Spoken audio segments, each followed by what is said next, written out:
Foreign and CARICOM Affairs Sean Sobers said Chile remains a key trading partner and one of TNT's most important Latin American markets. The average total exports from TNT to Chile over the period 2020 to 2024 are estimated at approximately Trinidad and Tobago $710.6 million per annum. This includes energy exports, which average approximately $706.3 million annually, and non-energy exports, which average approximately $4.4 million annually. The agreement, which was signed in April 2025, is expected to further expand both energy and non-energy exports. The agreement provides for preferential market access for more of Trinidad and Tobago's exports. More local goods will be allowed into Chile without incurring custom duties, that is, zero duties, and assist in Trinidad and Tobago's efforts to increase both energy and non-energy exports as part of the government's continued trade expansion and economic diversification efforts. Opposition Senator Dr. Amory Brown also supported the bill, pointing to significant opportunities for local manufacturers. Independent Senator Dr. Marlene Natz also voiced her support, but cautioned that manufacturers must be adequately prepared to take advantage of the agreement. Debate on the bill has been adjourned and is expected to continue next Tuesday, April 21st. In other news, Education Minister Dr. Michael Dowlas says government has moved to review and strengthen the National School Code of Conduct to better deal with incidents of indiscipline instead of suspending students. Responding to a question in the Senate on Tuesday, the Education Minister said while violence in schools will not be accepted, the ministry has outlined a firm but rehabilitative approach to discipline. He noted that the decision has been made to act decisively to protect schools while ensuring troubled students receive intervention rather than abandonment.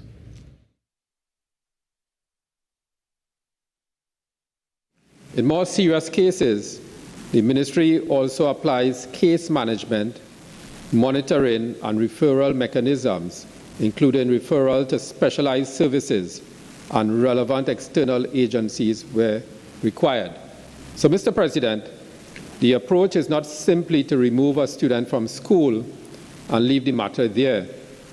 The objective is to correct behavior, protect the wider school population, and reduce repeat incidents.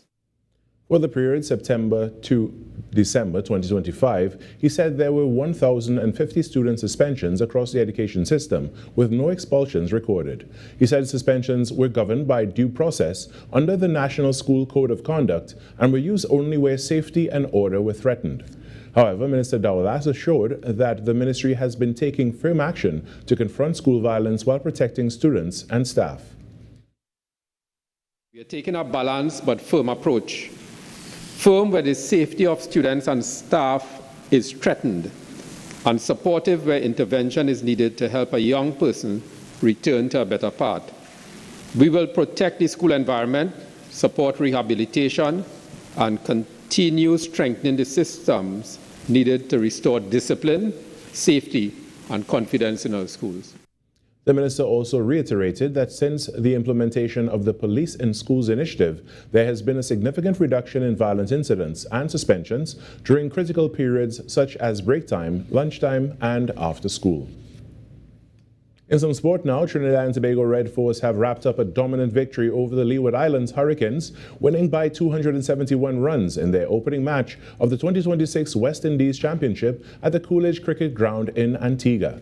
It was a day that belonged to Amir Django and Terence Hines, who both reached personal milestones. Django and Hines picked up right where they left off on day 2, and the Hurricanes bowlers had no answers. Django was imperious, bringing up a maiden first-class double century, while Hines joined the party with his maiden first-class 100. The pair combined for a mammoth 298-run stand before the Red Force declared on 507 for 5, setting the Hurricanes a target of 369 just to make them bat again. But the chase never got started. Carey Payer ran through the Leewards' batting order, claiming 3 for 37, as the Hurricanes were bundled out for just 98. Only skipper Justin Greaves with 56 and Daniel Dorham with 16 offered any resistance. And that's what's making the news this morning. But joining us right now is the host of Trinidad and Tobago Today, Virmala Balkaran. Good morning, Virmala. Good morning, Carrie. How are you on this beautiful Wednesday morning? It is a beautiful Wednesday morning. I am quite good so far, and I hope it continues along this trend. Yeah, I heard that your back is in some pain these days. Yes, I did something that wasn't too smart, and I am now paying the price for it. And I'm not in my 20s anymore, so I don't get away with those things like I used to. I'm glad you've acknowledged that. But Carrie, I wanted to ask you this morning, I was driving to work and I thought of this. I asked myself, what am I grateful for today? What are you grateful for? Oh, geez, I have so much to be grateful for. Life, health, strength, people in my life, family, friends, nice co-workers like you, Oh, how sweet. I'm also grateful for the opportunity to feel tired after a long day of work and doing something that we love and being able to show up here every single day and put our best feet forward and always have a successful show. So I'm grateful for everyone. And I'm grateful for my team as well. They do an amazing job every single day. Yeah, because, all this doesn't happen with just us. There's a whole team behind us supporting us all the way. Yeah, there's much more than just you and I on the screen. Correct. Well, there's been some stuff happening in Guyana, Carrie, and we are going to touch on that in just a few minutes. I don't know if you've been following it, but lots of long lines at the gas stations, some talk of fuel rationing as well. And this is all coming out of that situation that has happened with the Strait of Hormuz. So we are going to be linking with someone in Guyana, an economist, in just a few minutes to find out exactly what's happening. And I will certainly be locked on. All right, Carrie, talk soon. We will. Thanks so much, Virmala. You're welcome. When we come back, the Trinidad and Tobago Today morning show gets going after this break. Your stories, your communities, your country. TTT News is everywhere, on the ground, across Trinidad and Tobago, and on every smart device. TTT News, nightly at 7. TTT News, committed, accurate, relevant.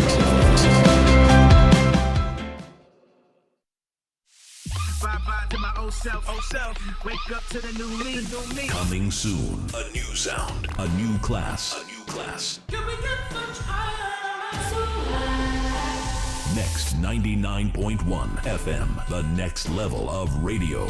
Hi everyone. I'm Marissa Benin. Coming up, Jamaica, here we come. These women of vision are on a mission. Ride the waves and savor the flavor, otherwise known as spending quality time in Antigua and Barbuda. Fun times, plus the food that sets St. Kitts and Nevis apart, all available under one roof. Cue the entertainment and the food. It's Chinese Spring Festival time.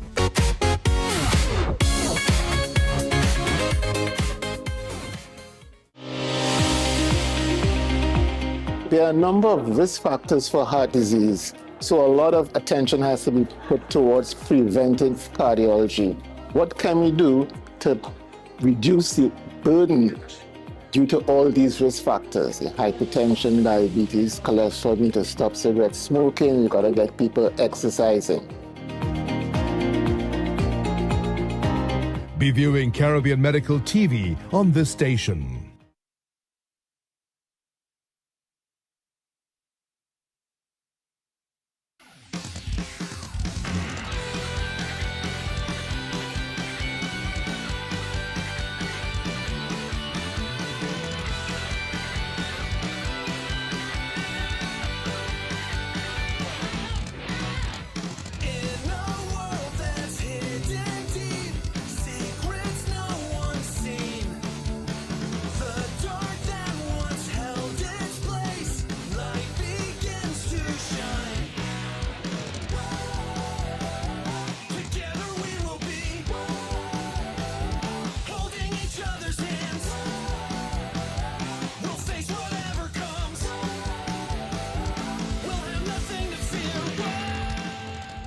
Unleash your imagination with TTT's Terrific Toon Time. Join us as we stop evil geniuses from taking over the world on Super Z, or hop on board for a journey into outer space with Galaxy Kids. Be a part of our quest to save the forest alongside our robot pals from Bugspot Ignition. Or let's go exploring with Duda and Dada. It's fun-filled adventure with Terrific Toon Time right here on TTT.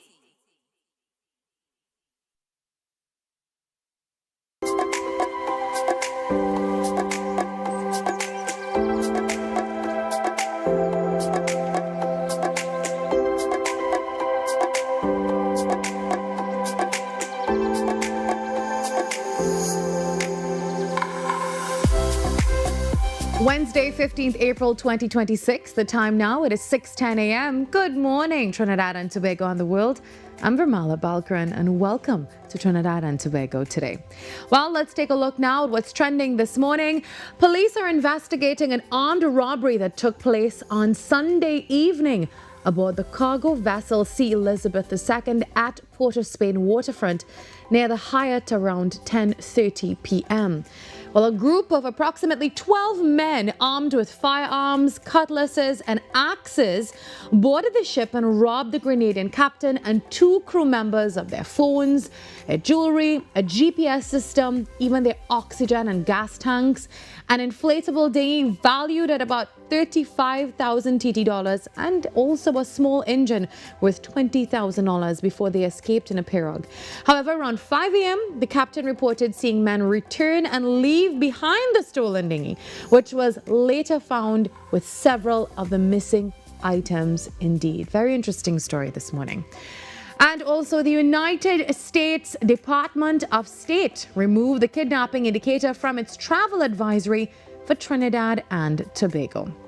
Though Trinidad and Tobago remains at level 3, which advises citizens to reconsider travel.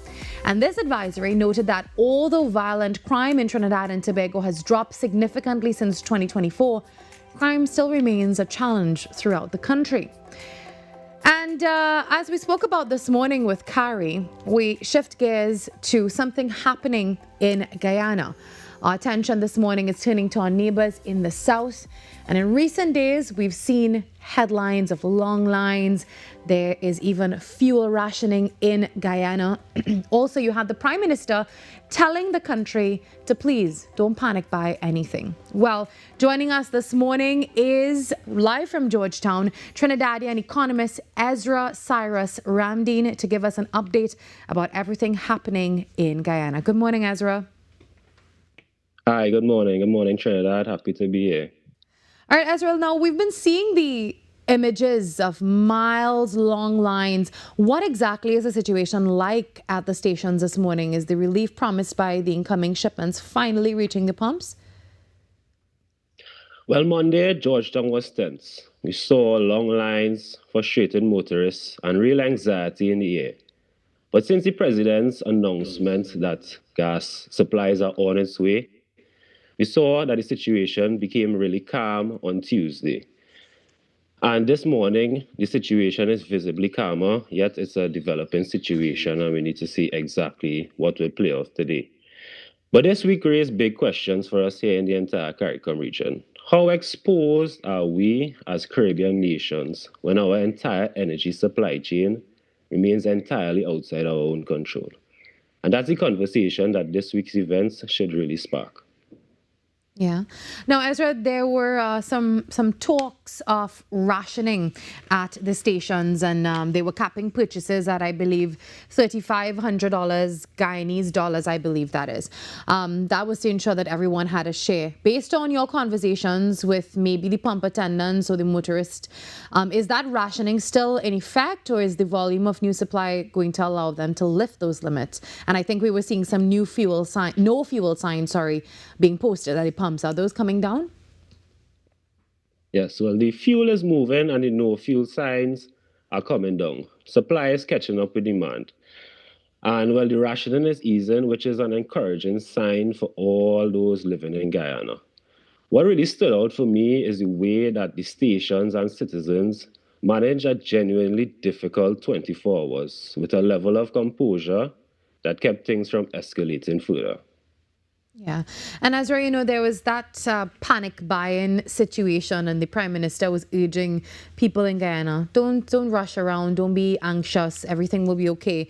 So did you see that that happening? Did people eventually stop all the panic? I mean, we saw some videos circulating online with people really in a frenzy. Yes, for sure. Monday, and you could understand that people were scared when something as essential like fuel just seemingly disappears in a day's notice. You could understand how people might be scared. But yesterday, things were much calmer, and people are responding way more responsibly. And this reminds me of something really important. Our grandparents never hoarded. In hard times, they shared, and they looked out for each other. And these Caribbean values are exactly what we were built on in our CARICOM region. And when events like this take place, it really reminds us of why we need to return to it. Yeah, and Ezra, before we go, I know that Guy Oil, the largest state supplier, is expected to offload its 30,000 barrel shipment, I believe, by tomorrow morning. So what do you expect going forward? Do you think that maybe by Friday or so, maybe this weekend, we can see a return to normalcy? Yes, normalcy is expected by this weekend from what I'm seeing on the ground.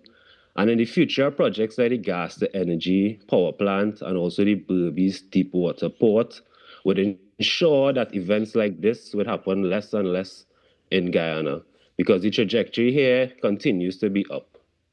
Yeah. All right. Well, we look forward to hearing all those updates. Thank you very much, Ezra. We'll also love to have you back on the show to talk a little bit about Trinidad and Tobago and Guyana relations in the upcoming days. Yes, thanks so much for having me, and have a good day, Trinidad. All right, Ezra, have a great day as well. Well, coming up inside the show today, a surge in turtle nesting activity. Find out why and much more. Also, we are talking about gender-based violence, domestic violence, self-defense, everything that happens behind closed doors with a very special guest, and so much more in Trinidad and Tobago today. Also today, we link up with our sister station, Talk City 91.1 FM. You don't want to miss that. Grab your cup of coffee and settle in. Trinidad and Tobago Today has begun. Attention viewers in Trinidad and Tobago. The Truth of God now airs on the TTT network every Sunday morning at 7 a.m. You won't want to miss the dynamic preaching of Pastor Jennings as he speaks from God's Holy Bible. The Truth of God, Sunday mornings at 7 a.m. on the TTT network. From all over Trinidad and Tobago, Anil wrapping roti at lightning fast speed. Sandra nailing every order in her hardware. Lisa, who is in sync with style. There is no buffering at her boutique. And Dr. Alex, filling prescriptions with care. They're all part of the 5,000 strong businesses connected and growing with reliable, high-speed service from Amplia. Now it's your turn. Because with Amplia, you're in good company. Amplia Business. Hi everybody, I am Leah. And I'm Dion. And we are the Duncans. Listen, we're here to tell you about a project the Lord has given to us called the Marriage Confessional. It is geared toward married couples, those that are on the road to marriage, and those that want to get married one day. So join us on TTT and on Facebook and YouTube at TTT Live Online. The Marriage Confessional, only on TTT.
Child abuse is one secret you should never keep. I'm Renee Sion with another edition of Caribbean Week in Review.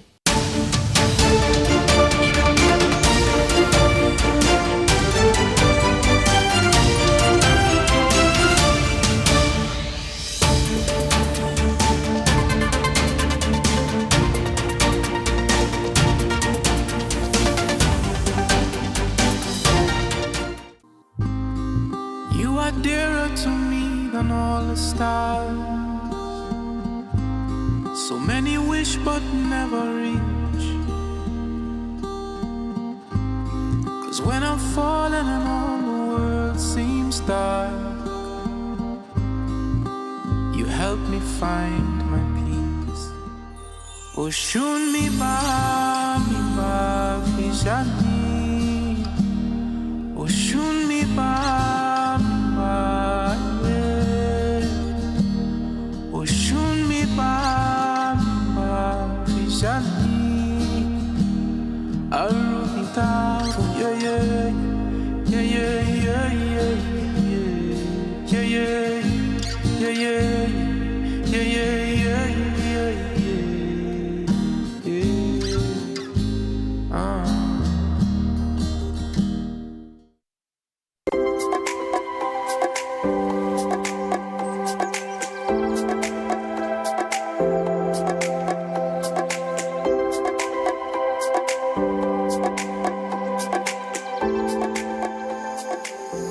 As the 2026 sea turtle nesting season gets underway, all eyes are once again on Grand Riviere. Now, this is one of the most important leatherback nesting sites in the world. And this year is already shaping up to be a remarkable one, with an early surge in nesting activity raising both excitement, but also important questions about conservation and climate impact. According to statistics, the first 10 days of March saw 135 turtles nesting, and the first 10 days of April saw 1,434 turtles nesting. From ecotourism to environmental protection, the work being done there continues to place TNT on the global map. Well, joining us this morning to talk all about the season, the recent leatherback boom, and what it all means for the future is Len Peters, the chairman of the Grand Riviere Nature Tour Guide Association. Good morning, Len. Good morning. Nice to be here. Thank you for being here. Well, exciting things are happening. Everyone is talking about it, this leatherback boom. So just how significant is what we're seeing so far this season, Len?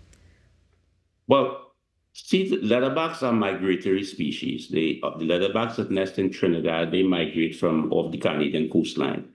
They nest on a 3-year cycle. So last year, the nesting was relatively low. For the month of March, we had 165 turtles nesting alone for all of March. This year, from the early onset, it seems like 2026 is going to be special. The only time we had numbers like that was way back in 2012. So yeah, it looks like we're going to surpass all of those numbers. But sea turtle conservation in Trinidad is a national initiative. It is done by about 25 groups. And yeah, we're really looking forward to a bumper season this year. Yeah. So the hot question is, what's behind this early surge in nesting activity, Len? Well, nobody really knows. Sea turtles, they live in the ocean. They mature around 20 to 25 years. And they nest on a 3-year cycle. Grand Riviere is unique. Grand Riviere is special. It's the highest density nesting site. Turtles return to the beach of their birth to reproduce. So we can say, yeah, the turtles that are coming to Grand Riviere are those that were born here. But turtles are part of a population. Our turtles are part of the North Atlantic subpopulation. And they nest in addition to other places, principally in Trinidad. So what's happening in Grand Riviere could actually be replicated in other parts of the island. But it seems like these female turtles have just decided, hey, we are ready. Probably it's a batch of turtles that probably have reached maturity. Whatever the reasons are, they're just coming back home. Yeah. And I know that Grand Riviere, as you just hinted to, it's often described as one of the highest density nesting beaches in the world. So that really makes the location really special for the leatherbacks. And that is a huge thing for Trinidad and Tobago then. Yes, it is, because when you consider the leatherback sea turtle is the most ancient of all sea turtles. These guys lived and roamed when dinosaurs were here. That's how old they are. They're resilient. They are unique. They're the only soft-bodied sea turtle. They belong to a special category of turtles known as Domachilles, soft-bodied. There were 8 Domachilles species. 7 have gone extinct. So we are fortunate to be in the present of the most ancient of sea creatures that lived when the dinosaurs were here. And guess what? They have chosen to reproduce in Trinidad. Yes, Grand Riviere is special. It's the highest density nesting site. But it's not the only nesting site on the island. It is special because, yeah, we are host to the most sea turtles. We get as many as 600 turtles in one night. That was recorded in 2012. This year, the highest number to date is 174 in one night. So because of that, people come from all over the world to witness this phenomenon. We get visitors from over 100 countries. country. So this sea turtle conservation is an economic and sustainable driver for the community. So yeah, it's a big thing for us. It's not what we do, it's who we are. But on a broader setting, it is a big thing for Trinidad. Trinidad is host to one of the largest colony of nesting leatherbacks, and we have a crucial responsibility to preserve that. Now, I want to ask you a question about climate change when it comes to all of this. Are you seeing any sort of shifts in nesting timing, even in beach conditions, or anything that may be affecting or impacting the season? Well, yes, climate change is a big one for sea turtles. One, is going to impact the gender of the hatchlings. Sea turtle hatchlings, the gender, male or female, is determined not by chromosomes or genetics, but is determined by sand temperature.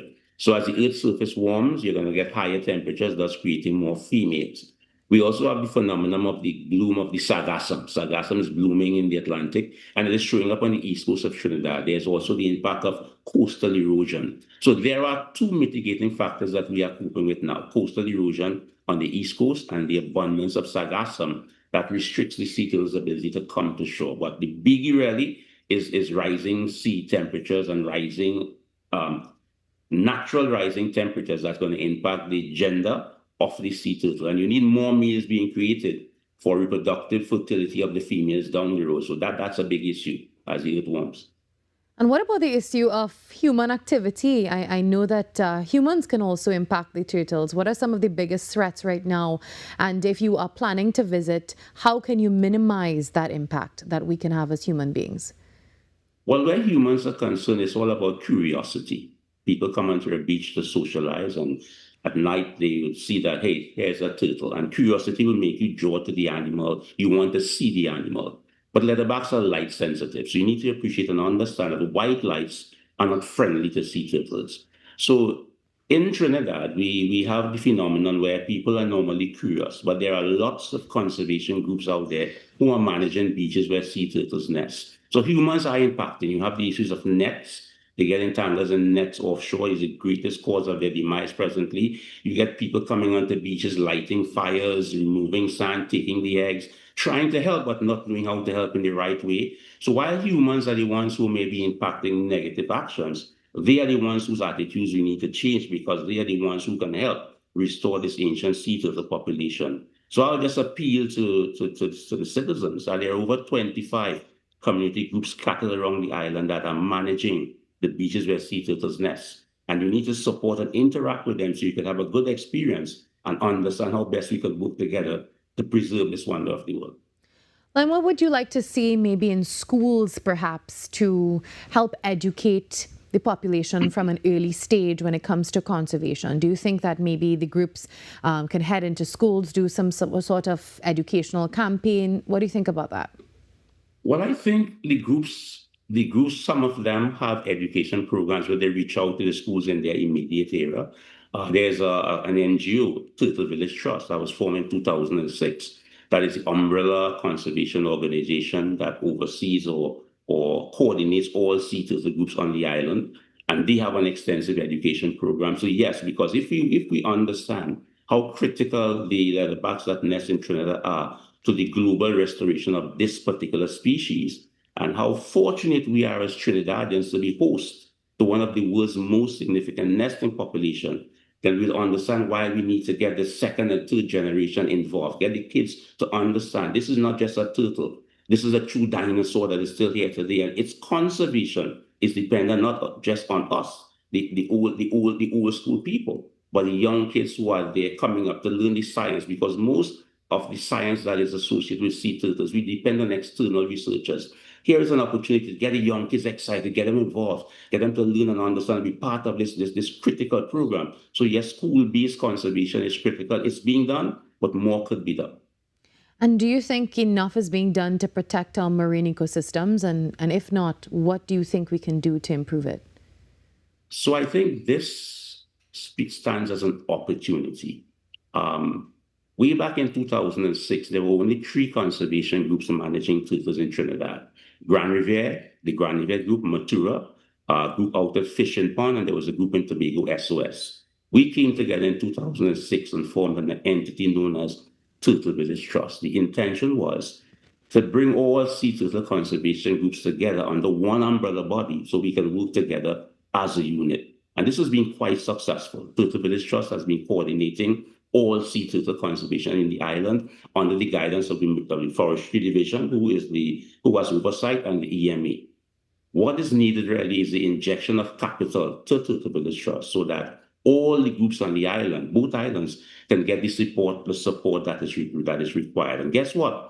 TVT has been the recipient of a Green Fund grant. We have signed off to an MOU, and we're just awaiting the Minister of Finance to release the funds to the Green Fund so that the groups can get the resources necessary to get out there on the beaches at night and really plow the road to get the conservation going. So I think the groups have it locked down, the state agencies, the EMA and the forestry has the oversight in place. All that is really needed is that the Ministry of Finance make the funding available to the Green Fund so that TVT can get the resources and get the groups out there, because in Trinidad, sea turtle conservation is done by communities. It is oversighted by the state, but it is done on the ground by communities. So that's all we need, the injection of the capital to get the conservation program up and running at full pace.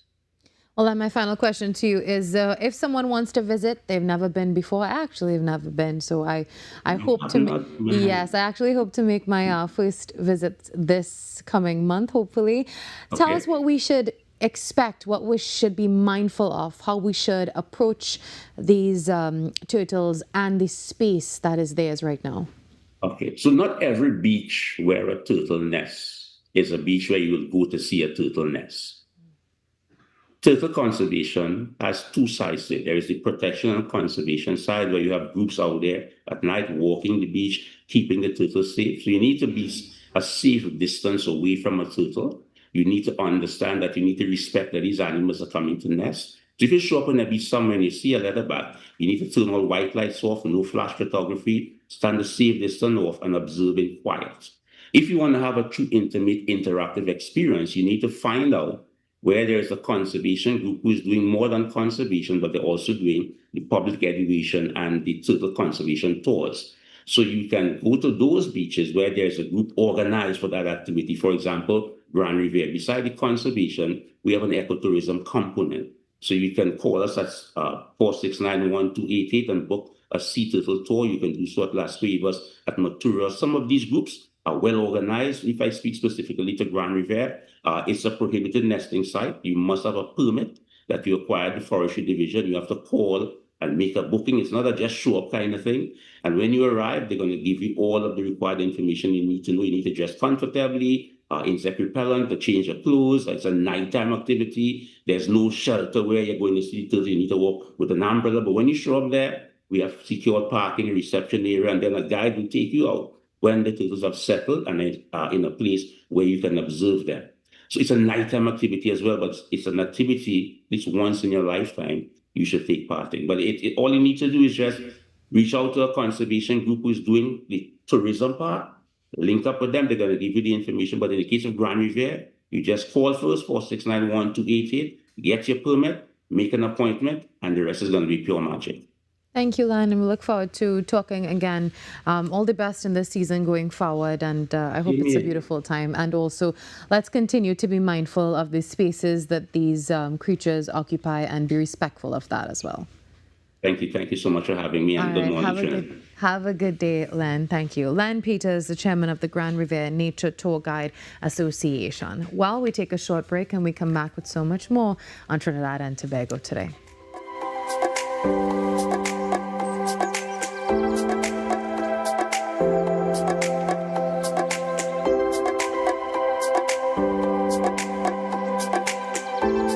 Every client deserves expertise, integrity, and guidance they can trust. At Camino Realty International, we deliver integrated real estate solutions, sales, rentals, property management, and project development. Driven by excellence, transparency, and innovation, we protect value, create opportunity, and build lasting success. Because real estate isn't just about buildings. For more information on our services, log on to CaminoRealty.com or follow us on social media at Camino Realty TT. Camino Realty International, elevating lives, one property at a time. The plays that shake the arenas. The stories that move a nation. From football to cricket, track to tennis, every win, every rivalry, every headline. This is where Trinidad and Tobago come for sports. TTT Sports. Committed, accurate, relevant. More news, more access, more ways to stay informed. TTT News covers the stories that matter on air and online. Join us nightly at 7. TTT News. Committed, accurate, relevant. Your news, anytime, anywhere. TTT News brings you the facts that matter most on air and online. TTT News, nightly at 7. TTT News, committed, accurate, relevant.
Well, this morning we turn our attention to a developing story in South Trinidad that has really sparked national conversation around domestic violence, self-defense, and the sad reality is that many women face behind closed doors.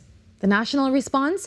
If we are to move beyond just reacting to high-profile cases, how do we build a society where silence is no longer the default setting? Why do victims stay? Why don't people speak out? And what role do all of us play in addressing violence in our society? Well, to help us unpack these complex issues, we are joined this morning by Shana Alexander Benjamin from the Center for Nonviolence Research and Development, who has been advocating for a more sustained and honest national conversation on interpersonal violence. She's an award-winning bespoke navigator and founder of the Center for Nonviolence Research and Development, specializing in ethical leadership, nonviolence, and gender-based violence. And she has over 14 years of global experience across 19 countries and has contributed to international policy, research, and major legal and development initiatives. She's also a recognized global leader and advocate, serving in roles with organizations like the OAS and the UN, and she's received multiple international awards for her work in justice, peace, and social development. Good morning to you, Shana. Good morning to you, and good morning to Trinidad and Tobago. Thank you for having me. And thank you for being here to weigh in on this. It's a discussion we've been having for quite a while, and then with this case in South Trinidad popping up, you know, it really brings forward these questions that we really need answers for. So, Shana, I'm going to ask you firstly, when a situation escalates to this level, when someone has to claim self-defense after prolonged abuse, what does that tell us about the warning signs that we may have missed? What it tells us most critically, and I want to say to the families who have lost someone, whether it's a mother, a daughter, a son, or a partner, to interpersonal violence, and just send my condolences and let them know that their grief is not invisible. Though the violence may have been, their grief is not, and their loss is not private. And what this says to us as a community, as a society, is that violence is normalized, but it's also silenced in the constructs in which we exist as a society. So, for example, within the family, we have been taught from very early that silence is loyalty to the family, it is loyalty to social status and social class, and it's also loyalty to keeping the secrets and concealing what is happening behind the closed doors. So, in essence, when someone breaks their silence, it is a form of betrayal. And what that says to your question is that we are a society that calls for breaking the silence, but we are also a society that enables the concealment of violence that occurs. And when we add to that the layers of religion, respectability, politics, community standing, and social and economic class and identity and social order, the idea that a good family doesn't expose itself is deeply ingrained in the individual socialization. So it says that we have been complicit in allowing violence to continue within the space or the sites that it has been manifesting for years. Now, Shina, there's this question that keeps popping up. The public would always ask, but why she didn't leave? Why she just didn't leave the situation, or why he didn't leave? But I know that your work has been challenging that thinking. Can you explain to us this morning why leaving an abusive relationship is not as simple as it sounds? The words may be simple, but when people ask the question, why didn't she leave? That is one of the most dangerous questions that can be asked, even though it may be coming from a place of concern, because there are so many dynamics that is at play. You first have to consider the control and the power of the person who is perpetrating the violence. If that person is someone who holds a high level of social status, social capital, which means the networks that they are connected to, if they hold the level of economic power within that relationship, and if they hold threats over the person's life, it is much harder for that person to leave. We also must take into account the psychological impact that is happening where someone has been conditioned to accept violence, to second guess their own thoughts and their own decisions in that particular process. We also must acknowledge, and research shows this, that when someone decides to leave a violent relationship or environment, then it becomes more lethal. Lives are lost within that particular decision. We must also think about the infrastructure, the state infrastructure that may or may not exist to support and fully support someone to leave a violent situation. So, for example, a woman may decide to leave. If she does not have the financial stability to rebuild her life, then that is challenging. She may go into a shelter for about 8 weeks or 4 or 6 months. What happens when she must leave the shelter? Where does she go? What support systems are in place to ensure that she does not go back into that environment of violence, or that the perpetrator receives a process of counseling and rehabilitation so he does not re-victimize and engage in a higher level of violence? Are there transitional houses in place where this person can move into when they leave the shelter? So there are so many factors that must be considered before someone says, okay, leave. And once again, it goes back to the silence, the architecture of silence that society built for victims that also reduces their ability to leave. You know, I think you once stated that someone may leave up to, I can't remember the exact number you said, innumerable times before they permanently exit a violent situation. But then there's also the private matter or the trap about, let's just keep it quiet. Let's not bring shame. What will people think? And also families are telling women, what would you're destroying the reputation of the family if you go, if you leave your husband or anything like that. And this goes both ways. It could be husbands or wives. How does that protect the abuser in a way and keep that woman or that partner in a situation that is unhealthy? So going back again to this idea of silence, the architecture of silence within society already protects perpetrators. It protects perpetrators because, again, families are being socialized and were socialized to protect the family. If we understand this idea of protecting the family, it means protect the family at all cost, protect the social standing of the family, protect the respectability of the family, protect the identity of the family. So it goes back to this idea of socialization that developed this whole social architecture of silencing the victim and also protecting the perpetrator.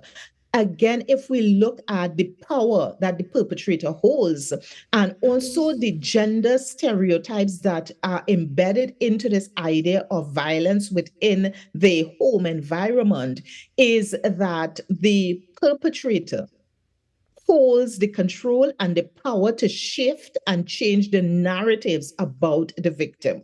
So that if and when the victim do break their silence, the victim is examined, they are questioned. And the question should not be, why didn't she leave? The question should be, why did he abuse or why does he abuse, to get to that matter of intervening in that particular way. So shifting it from the person who is experiencing the violence to the person who is manifesting the violence to hold them accountable. The other thing is that no one was born into violence. And by this, I mean, I'm not talking about community acts of gang violence and so forth, that someone is born into a specific geographical location. No one is born into committing violence.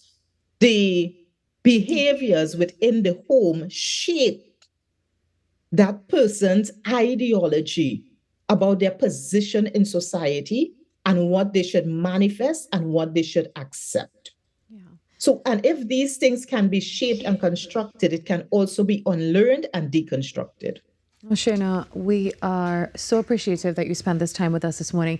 We'll definitely love to have you back on the show in the coming days to continue this conversation. But for now, thank you for your contribution. Thank you for having me. All right, that's Shayna Alexander Benjamin joining us this morning. We take another break, and when we come back, we get ready to wrap up hour number 1 at Trinidad and Tobago Today.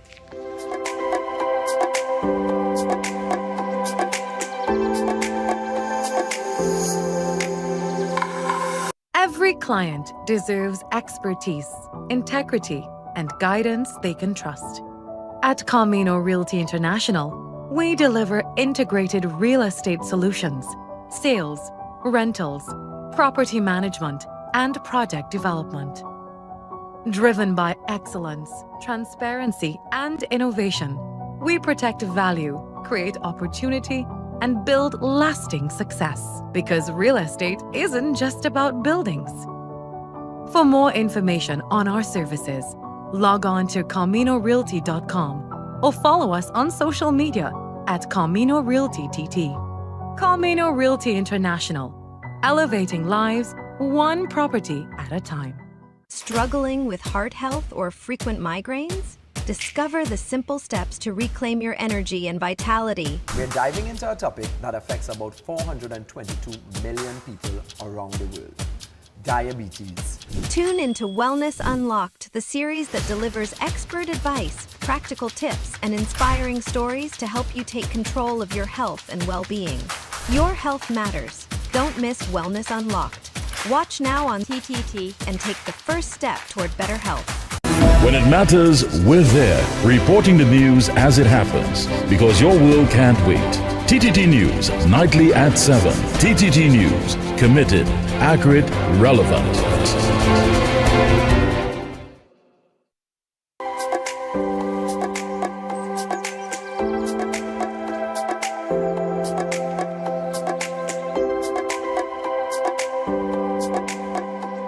Well, construction has long been viewed as a woman's world, tough, demanding, technical, and often unwelcoming to women trying to find their place in it.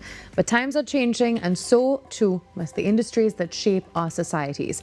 So around the world, there is a growing push to create more space for women in sectors where they've been historically overlooked, underrepresented, or even underestimated. In construction, that matters not only for equality, but for innovation and leadership. So this morning, we are joined by the TNT Contractors Association directors, Patrice Ramkaran and Lisa Ramuta, to discuss why this is such an important moment to encourage and empower women with an interest in construction. And we're talking all about that Women in Construction Leadership and Networking Forum that's coming up. Good morning to you both.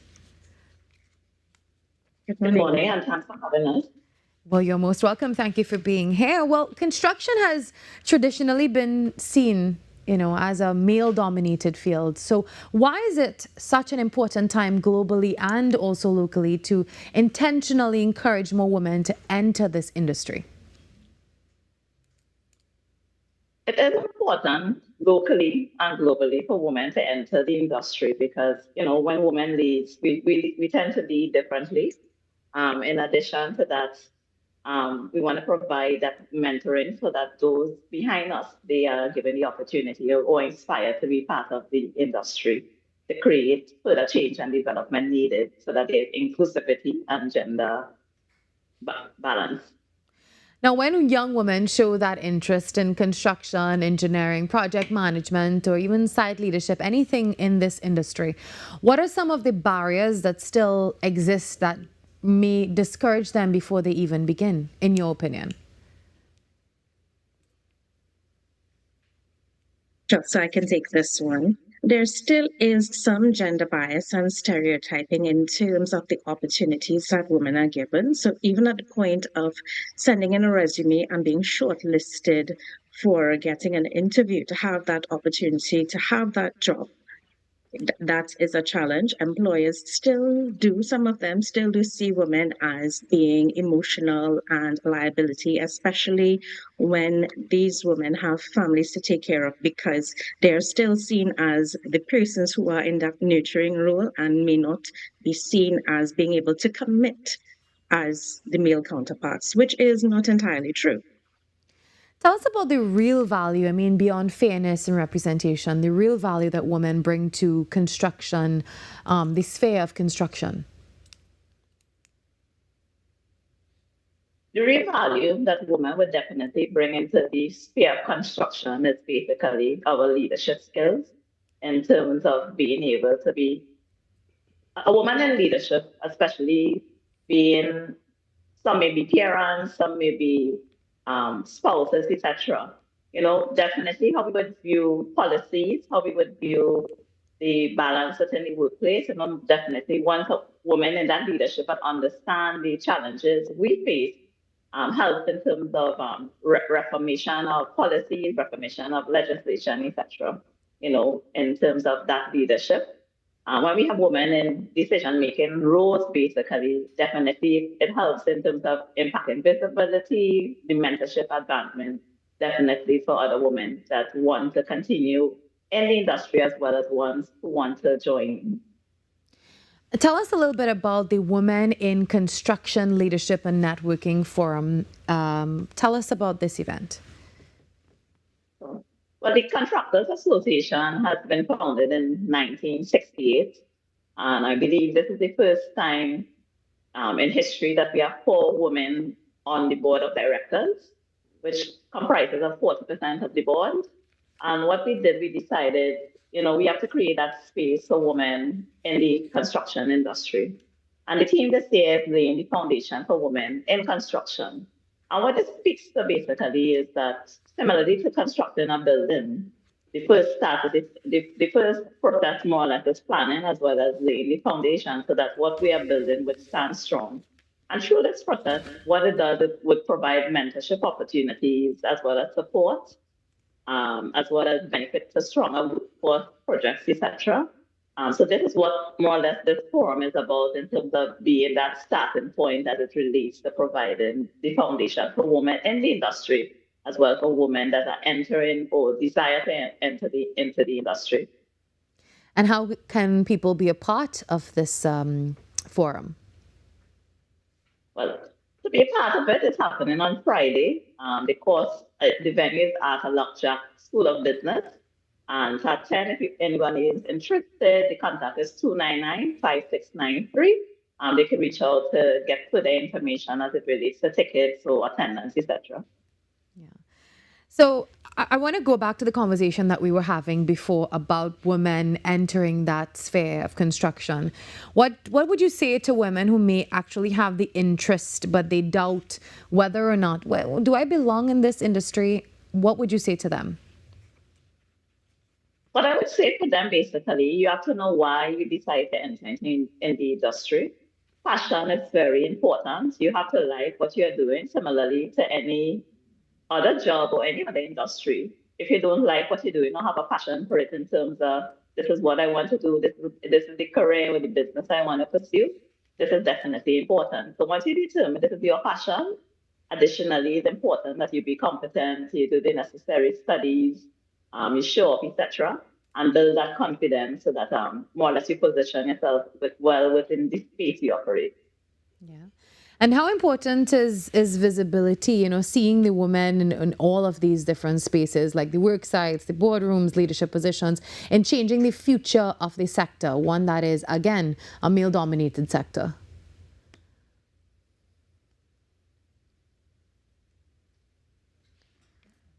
So women's contributions have not been recognized throughout the history of engineering. I mean, if you look at local construction, yes, it is male dominated, but we do have engineers who have been in the industry for 10, 15, 20, 25 plus years. And even in developing this program, it was a bit of a challenge in terms of finding women who were willing to come out and be a part, not because they weren't qualified, but because the industry is still very much male focused.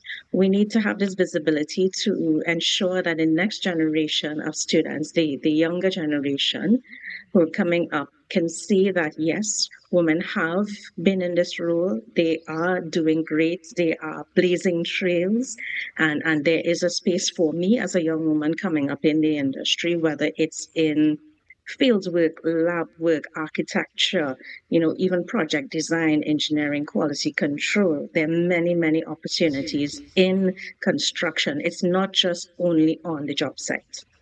All right, well, thank you so much, ladies. And we're looking forward to that event happening Friday, April 17th from 4 to 7 p.m. at the Arthur Lockjack School of Business. Thank you, Patrice and Lisa, for joining us from the TNT Contractors Association. Thank you. Have a great day, ladies. All right, just a few seconds before 7 o'clock. Carrie's up next with the news. Coming up inside the next hour, we link up with Talk City 91.1 FM and more.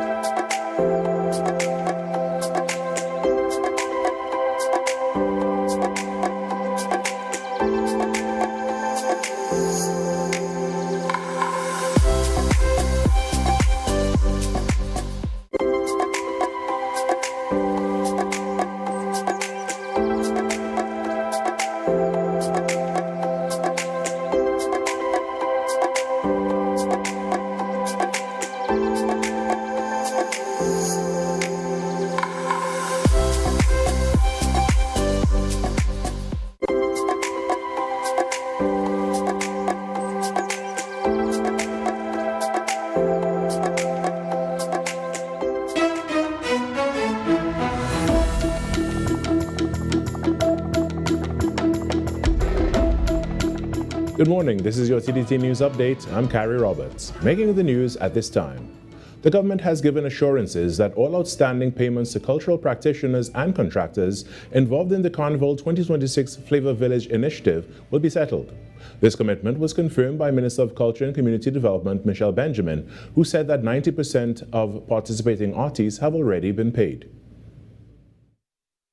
To honoring every contractual obligation arising from the Flavor Village initiative, every performer who rendered a service will be paid.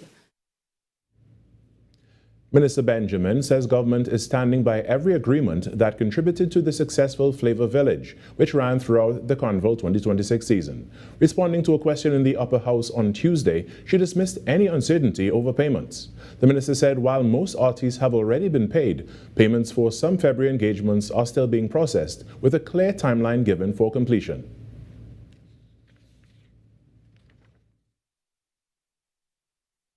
The majority of payments in respect of engagements during the month of January 2026 have been paid in full. Payments with respect to February 2026 engagements are currently being processed. To date, however, 90% of artists have received payment. All payments to the various categories of performers are expected to be completed on or before the 31st of May 2026. Minister Benjamin said the Flavor program reflected the government's broader commitment to the creative economy and the livelihoods of cultural workers. The Flavor Village initiative concluded its operations on March 1st.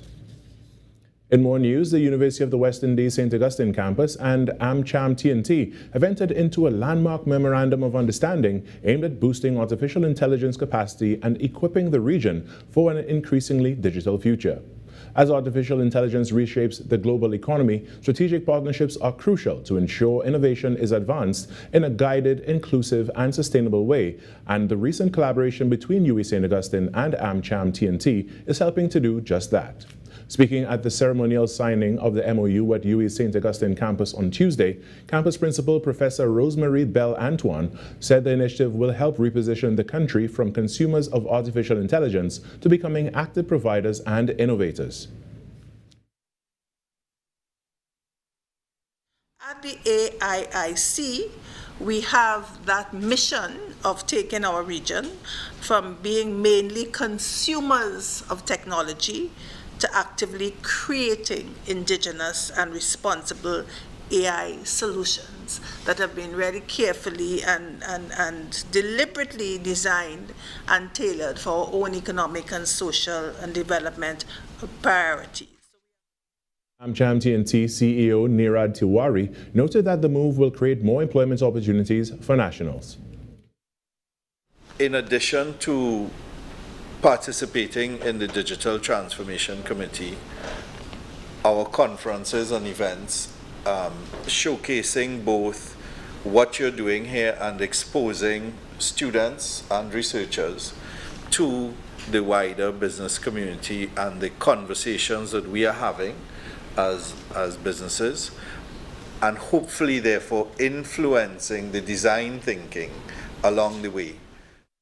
Tiwari added that leveraging local talent and artificial intelligence can support public sectors, making it more commercially viable while also creating meaningful social impact. In some sport now, Atletico Madrid are through to the UEFA Champions League semi-finals, surviving a 2-1 defeat to Barcelona on Tuesday night, progressing 3-2 on aggregate. For Barca, it's another painful European exit, 7 losses in their last 10 quarterfinals. It was nervy from the off, Juan Musso making a stunning save inside the first minute. Lamine Yamal and Ferran Torres did the damage for the visitors, but Ademola Lookman's tap-in kept Atleti's cushion intact. VAR denied Torres a second-half goal. Eric Garcia was sent off late on, and Barca threw everything at it in the final moments, but it wasn't enough. In England, Liverpool are out. Ousmane Dembele struck twice late as PSG won 2-0 at Anfield, sending the Reds crashing out 4-0 on aggregate. And that's what's making the news at this time. After the break, we return for our number 2 of Trinidad and Tobago Today.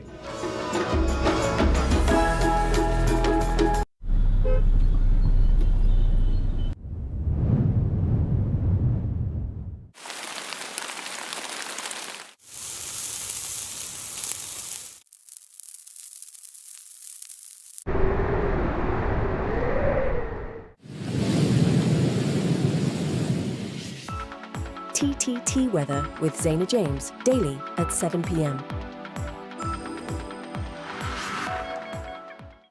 Talk City 91.1. Thought-provoking conversations, bold perspectives, voices you trust. Talk City 91.1. Bigger, bolder, and more powerful than ever before.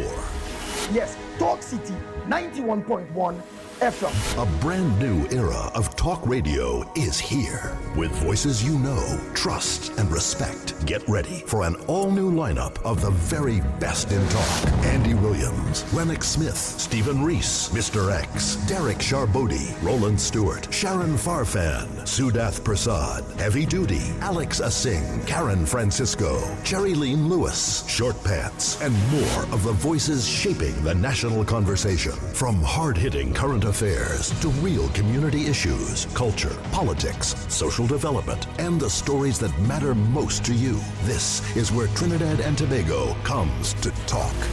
So I'll go right here on Talk City 91.1, where we're going to give you something new, something hot every day, Monday to Friday. Listen on 91.1 FM and connect on Facebook, YouTube, and TikTok. Talk City 91.1. Your city, your voice.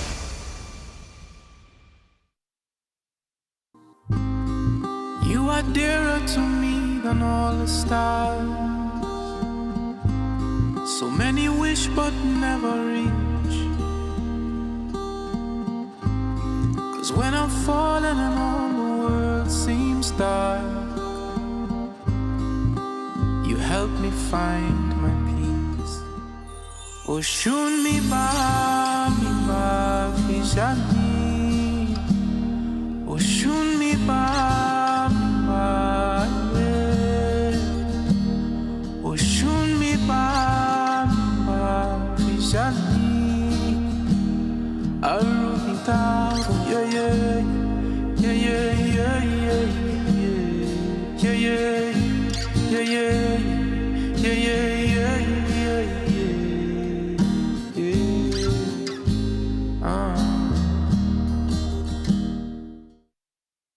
When it matters, we're there, reporting the news as it happens, because your world can't wait. TTT News, nightly at 7. TTT News, committed, accurate, relevant.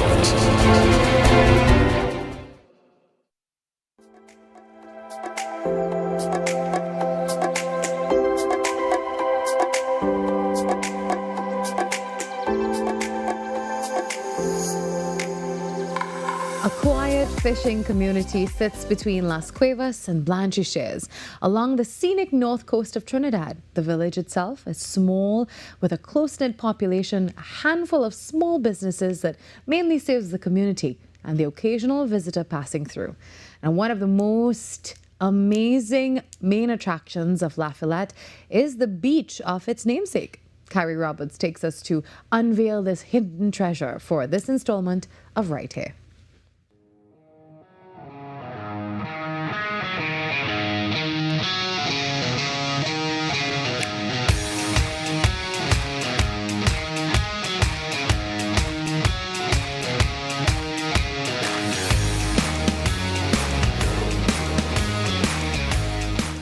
Travel along the North Coast Road and you are guaranteed arresting views along the way.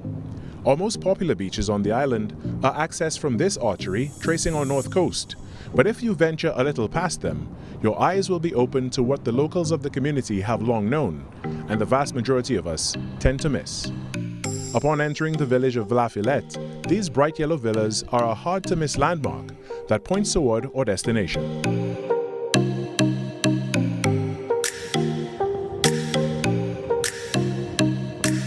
Today I want to issue a challenge. Go past Maracas, go past Las Cuevas, because along the north coast has many more beaches with a lot to offer. Today we are in the village of Lafayette, where there is Lafayette Beach. And although it doesn't have bacon shark, you can pick that up on the way, because trust me, this place, definitely worth it. The facilities on site benefit from a recent upgrade, including new stairs to make the descent to the beach easier and safer, storage rooms for the fishermen, and most notably, a viewing deck. This vantage point offers sweeping views of the coastline, its turquoise waters, and the silhouette of rolling hills outstretched in the distance. This visage, though, is but a prelude to the experience that awaits at the water's edge.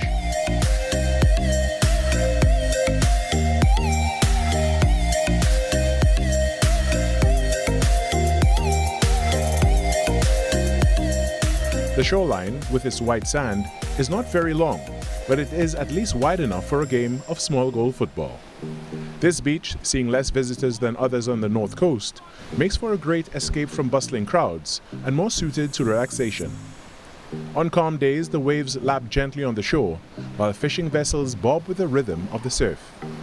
The crystalline waters glisten in the midday sun, with the occasional ripple breaking the surface as a fish breaches the barrier between sea and air. Gazing north, the waters can be likened to a tapestry of blue, green, and everything in between, with one's vision limited only by the horizon. Offshore, semi-submerged rock formations are visible as white-crested waves reveal their coordinates. To the west, a stack formation stands dominantly, while a corridor between it and the mainland catches the eye, inviting one to come see.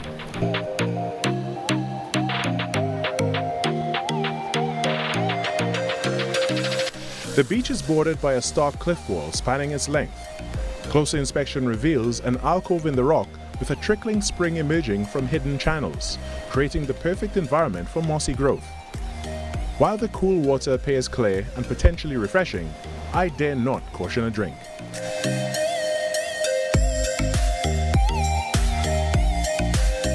Now, at the far side of the beach, the features of this geological formation become clear upon approach. A towering stack crowned with greenery stands adjacent to the cliff to which it was likely once connected. Weathered rocks polished by the tide are scattered at its base. Perhaps remnants of the days they were once one. Past this, a natural arch can be seen, framing a unique view of the coastline. In time, this too will collapse into the churning waters below, changing the landscape forever. For now, though, we can still appreciate its beauty.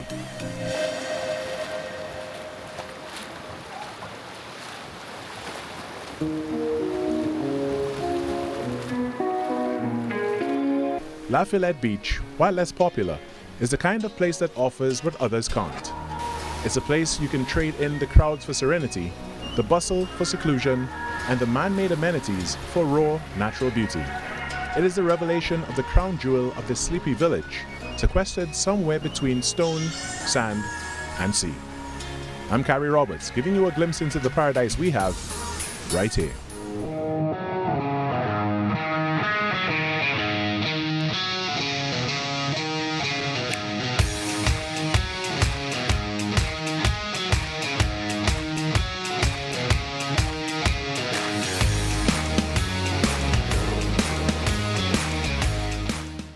This segment was brought to you by Caribbean Glass Specialists Limited, with over 65 years in business, delivering superior quality aluminium windows, doors and shower enclosures, along with complete glass and aluminium solutions for residential and commercial spaces, with supply and installation across Trinidad and Tobago and exports throughout the region. Craftsmanship you can trust. Thank you so much, Carrie, with that installment of Right Here. Well, when we come back, we talk all about the Position to Propel Business and Lifestyle Conference 2026. The theme this year, it is Vision to Velocity. And also, we have that link up with Talk City 91.1 FM. Stick around.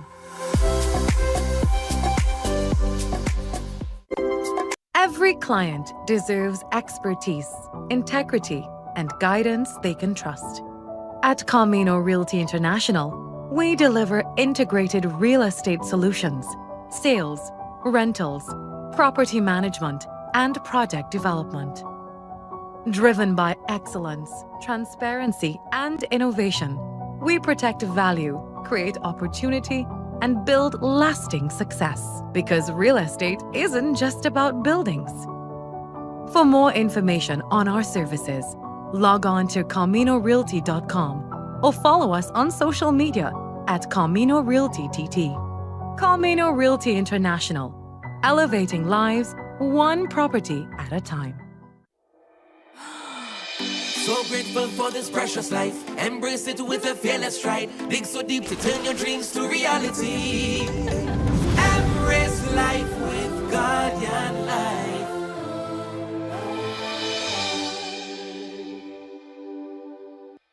The Mother Church of the Anglican Diocese suffered significant damage during the earthquake of 2018. Efforts are underway to raise funds to restore this national heritage site. You are invited to make your donations with monthly deposits at any branch of the First Citizens Bank, account number 2696950, Marval Road Branch, in the name of the Incorporated Trustees of the Anglican Holy Trinity Cathedral Restoration.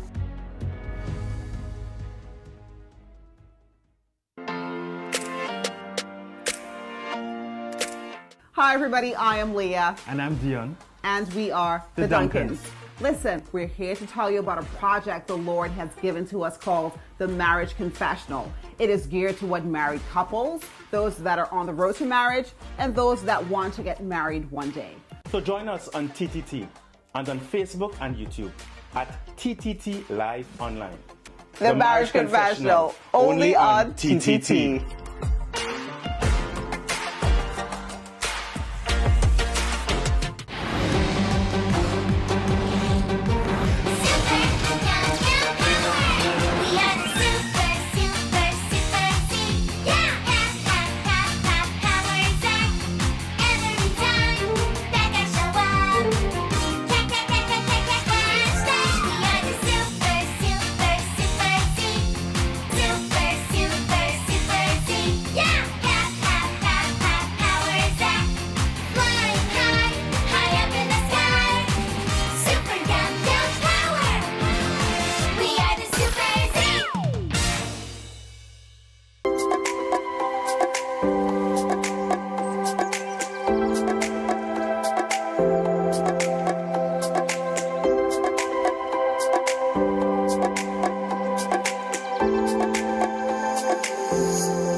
In today's fast-paced digital world, visibility and positioning can make or break a brand. Joining us is powerhouse entrepreneur and brand strategist Shaliana Key-Solomon, who is on a mission to help Caribbean businesses step boldly into their full potential with her upcoming Positioned to Propel Business and Lifestyle Conference 2026 Vision to Velocity. She's creating a space for growth, clarity, and transformation. Well, today we sit down with Shalian and also Mr. Richard Solomon of the Development Consulting Center to talk more about this journey and, of course, what attendees can expect from this impactful event. Good morning to you both. Good morning. Thank you for having us. Thank you for being here. Well, firstly, before we get into all of this, Shalian, can you tell us a little bit about yourself, your journey into entrepreneurship and what you're doing right now? My journey started 27 years ago. I'm starting to lose track of time. About 27 years ago, 1999. And it was simply to be at home with my daughter. I was a new mom, and I felt like I was spending more time away from my child, and I felt like I was visiting her life. So I started to think about options, and that led me into entrepreneurship. I saw it around me growing up, so it was definitely something to consider. Mm-hmm. And I started a performing arts academy back then, and did that for 20 years. And I started to want to give back what I learned to other entrepreneurs around me and teach them how to be successful, because I learned how to be successful in business, how to, do events successfully, and it became something that grew into a passion, and I started doing that, moving into that around 2025, seriously around 2027, 2017, sorry. And I launched out officially in 2022. And you intentionally include entrepreneurs as young as 17 to 25? Yes. Yeah, and that comes from the fact that you started as a young entrepreneur, or is it that a desire to see the younger people succeed? I'm very focused on developing the next generation. Mm-hmm. So we didn't have that type of support as young entrepreneurs growing up, so we had to learn.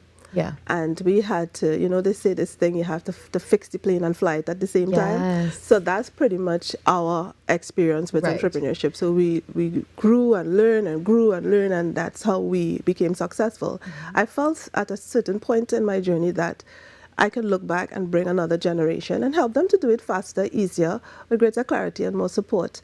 And that helps with the confidence and also the speed of execution and the sustainability with regards to building successful businesses and also expanding outside of the region, because I was able to do that. 29 countries, we are now in 32 countries. So that's exciting, and I'm really thrilled to be able to pass that information and support on to the next generation. So that's huge for me. And Richard, why, from your leadership perspective, why is investing in the younger generation critical right now? We're taught to go to school, get a good education, get a good job, government or otherwise, and then you'll be successful. Of course, that model doesn't always hold. We've always had entrepreneurs. My mother was, as my eldest brother calls her, a fearless entrepreneur. I think I have some of that. So there's no right age to start. That's the other thing. You're never too young or too old to get started. But many times, younger people have no clue. They have not experienced the world sufficiently to be able to know what's the right step to take. And I can tell you, I mean, we have done some really, for me, exciting things. And we've worked with organizations now in 42 countries, my organization. Some of the largest companies on earth. But that happened because I had someone who said, you know what you should really do? Take this step. And if you don't have that, then you're probably going to find out how to get there, but you're going to stub your toes and scratch your knees a lot more. And therefore, it's a good thing to be able to present to younger people, hey, here are some lessons if you listen, because that's a challenging thing too, but you will make less mistakes. We do not want you to not make mistakes, because you need to do that to grow and get strong. But here are some lessons. If you listen, we can guide you and help you a little bit along the way. Now, you've had some massive transformations with your clients. Tell us at least, about one of those, or about why this is important for you to see that, the fruits of your labor. Well, the one that always stands out for me would be a young woman who left for vacation just before the pandemic. And while she was there, of course, they couldn't travel to come home. Her husband was stuck here, and she was in the US. And the time went by, and of course, this went on, and she was moved from the house that she was visiting to the garage with her children. And winter came around, and she saw me on social media talking about business, and she reached out. This is someone with a master's, a pretty good job, and she's stuck in someone's garage with no money. Her husband is sending the money, but the money is depleting. And within 6 months, we moved her from the garage. My pulse is raising every time I tell this story. We moved her from the garage to an apartment. And now she has a home there, and she has moved her husband over. So I saw the importance of empowering women to have financial strength and stability, and also to add value to the home financially if something happens. And I always say to my husband, if something happens to you, then what happens to me? I have to be able to stand on my own 2 feet, because he's a human, and anything can happen. And that lesson really woke me up with regards to the importance of what I know and passing it on to other women. And in Trinidad, we've had women who were making $100 a week, and with the information that I give them, they make $4,000 a week, $2,000 a month, $20,000 a month. So we are seeing the women rising and doing the work, but it's very emotional for me to see the transformation. So it's more than a business for me. It is empowering our nation and the women and now the young people in our nation to be economically more stable and to add value to our nation, not just sit and wait for the good job. Let's be honest. We have a lot of good educated people, but do we have enough jobs for all those educated people? That makes sense. Well, tell us about Vision to Velocity, this event or the conference that is coming up. Give us the details about this for anyone interested. The conference will be on the 26th of April at the Dennis P. Ramdan Complex. That's in Couva. We open the doors at 12:30. The conference starts at 1. This conference is always a passion for me. Again, it puts the ambitious, forward-thinking, strategic-minded entrepreneurs who really want to move to the next level, not just a side hustle, in a room where we have experts like soon-to-be Dr. Richard Solomon. In the room, we have Patrice Ramkaran, who was just on. Yes. She's going to be one of the speakers. We have Denise from the Dennis P. Ramdan Complex. She's going to be there. These women are coming and giving lived experience. They're giving advice based on experience and expertise, not just theory. And I wanted to put people in a room with those types of people. I call them pictures of possibility. And that's why we are having the conference, to move you from that vision that you have for your business to the growth and the expansion and the success that you truly desire, not just staying stuck in that hamster wheel that we see a lot of entrepreneurs. They're very visible on social media, but they're not having the financial success or even the success with their marketing. They're marketing, but it's not moving to the money. Yes. So that's the goal of this conference. So we're going to have branding and marketing. We're going to have PR. We're going to have leadership. Richard's going to handle the leadership, and I'll handle the marketing and money mapping. And I know that there is a special segment in the conference called Mission Next Generation. Yes. So before we go, let's talk about that, Richard. Right. So, and I'm very happy that my organization, Development Consulting Center, could partner with this conference for that. We've made some spaces available, seats available for young people from 17 to 25, I think it is, that can come. So they don't need to pay. Other people who have benefited from this space that we live in, because we have created a space that they can make themselves present and soak it in and make notes and ask questions. And I am going to extend that a bit, because what I think we also need to do is to have a little bit more mentorship beyond. So if you're in that seat, if you're in one of those seats, then you have the benefit of not only coming to the conference, but some mentorship that goes beyond the conference from someone who is not just theoretical. We've built multiple businesses, successful businesses. We have advised governments, corporate organizations of all kinds, and so we do have some experience and knowledge that can help these younger people to go on. If I could just add, we will leave one day, we must. Yes. And we will pass the world over to the next generation, and they will craft it in their image and likeness. And we must pass our wisdom on to them. Thank you very much for joining us this morning. All the information will be posted for you. You saw it on the screen. And of course, you can check out this again on TTT Live Online. While we take a break, thank you very much, ladies and gentlemen. We're looking forward to that conference. And also, the link up is next.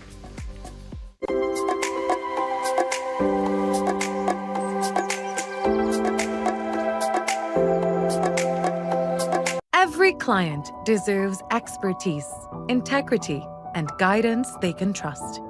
At Camino Realty International, we deliver integrated real estate solutions, sales, rentals, property management, and project development. Driven by excellence, transparency, and innovation, we protect value, create opportunity, and build lasting success. Because real estate isn't just about buildings. For more information on our services, log on to CaminoRealty.com or follow us on social media at Camino Realty TT. Camino Realty International, elevating lives one property at a time. Your news, anytime, anywhere. TTT News brings you the facts that matter most, on air and online. TTT News, nightly at 7. TTT News, committed, accurate, relevant.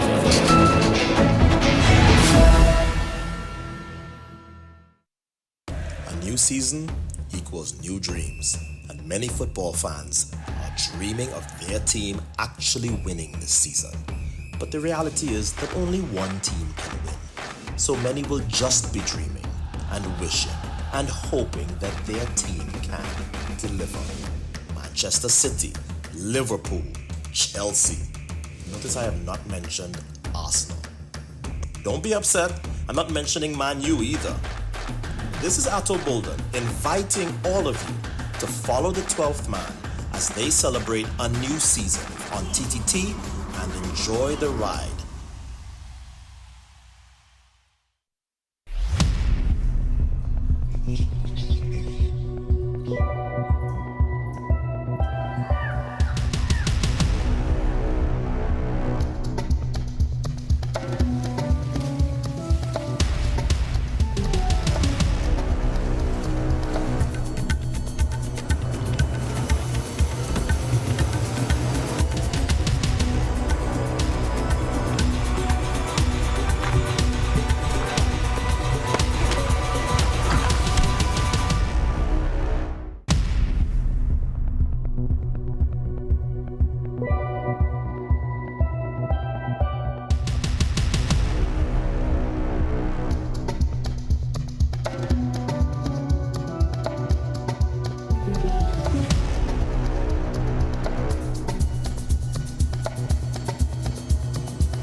It's unfiltered, y'all. Unmatched. Unscripted. Your address for talk. This is The Link Up. This is The Link Up with Talk City 91.1 FM.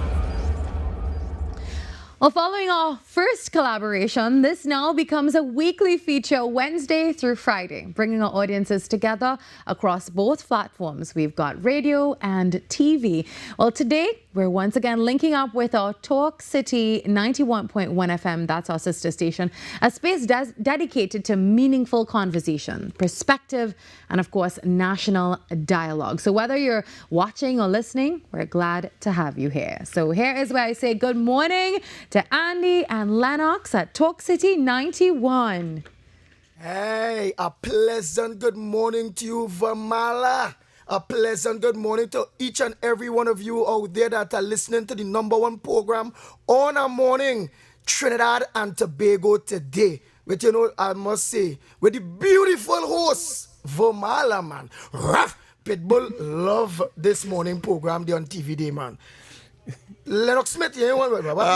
You're very yes, quiet, of Lennox. course. Yeah, I find like you know. Well, no. I'm not one to shy away from, of course, expressions. You're shying right now. But of course, beauty is an exception, however. So how has this show been this morning, guys? What have you been discussing? Well, of course, a number of current items. We just had a very robust discussion with respect to parental responsibility legislation, having regard to some of the reports that are coming out from the police statistical office, which indicates that over 1,000 students would have been, of course, disciplined or would have been part and parcel of that grouping of individuals, as well as that of Tobago and the death of this child as a consequence of that ski accident. And of course, all of which very emotive indeed, both in fact very emotive, but impacting, of course, on whether or not we are doing the right thing for our children. And I think it's the safety, the development, the advancement, and of course we as adults, we who are here,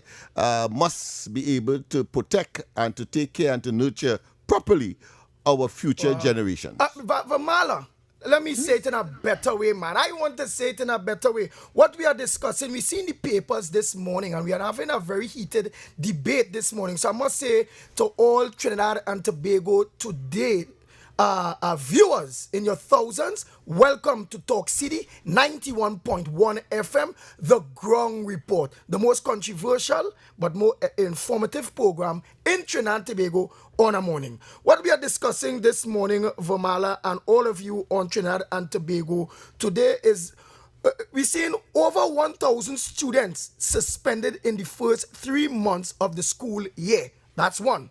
So here was my take and why we're having a very serious debate this morning. Then when we look lower, we're seeing a teen, meaning underage, a teen among the latest held under the SOE order. So I am saying the parent, let's call the legislation you're talking about? Parental responsibility. Right, legislation, a new legislation. I'm saying that parents must be held responsible for the actions of their children, right? Strike 1, strike 2, and strike 3. Jail term. Lock up the parents for the children behavior. He's saying the same thing. But he's saying, let the parent, strike 1, strike 2, they must come to court. And when they come to court, they will miss a day pay and all them things. I'm telling him, at the end of the day, a child underage get in trouble with the law. The parent will have to come to court anyhow. So in my book, that's not a solution.